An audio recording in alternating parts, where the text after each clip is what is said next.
அலைக்கும் வரஹ்மத்துல்லாஹி வபரகாத்துஹு. நான் சொன்னதை கேட்டு என் பொண்ணு செஞ்ச சுவையான பாஸ்தா ரெடி பண்ணியிருக்கிறா. அவளே செஞ்சுருக்கிறா. என்னென்ன சொன்னேன்னு இப்போ உங்களுக்கு சொல்கிறேன், நீங்களும் செஞ்சு பாருங்கள்.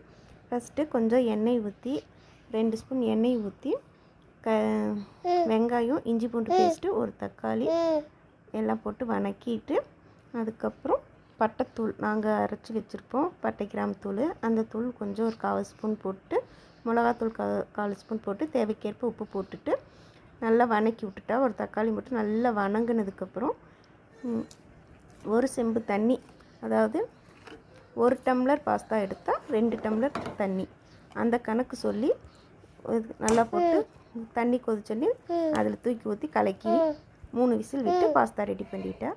அதுக்கப்புறம் கேசரி இன்றைக்கி ஈவினிங் செஞ்சேன். அதுவும் நான் சொன்ன மாதிரியே செஞ்சேன். கேசரி செஞ்ச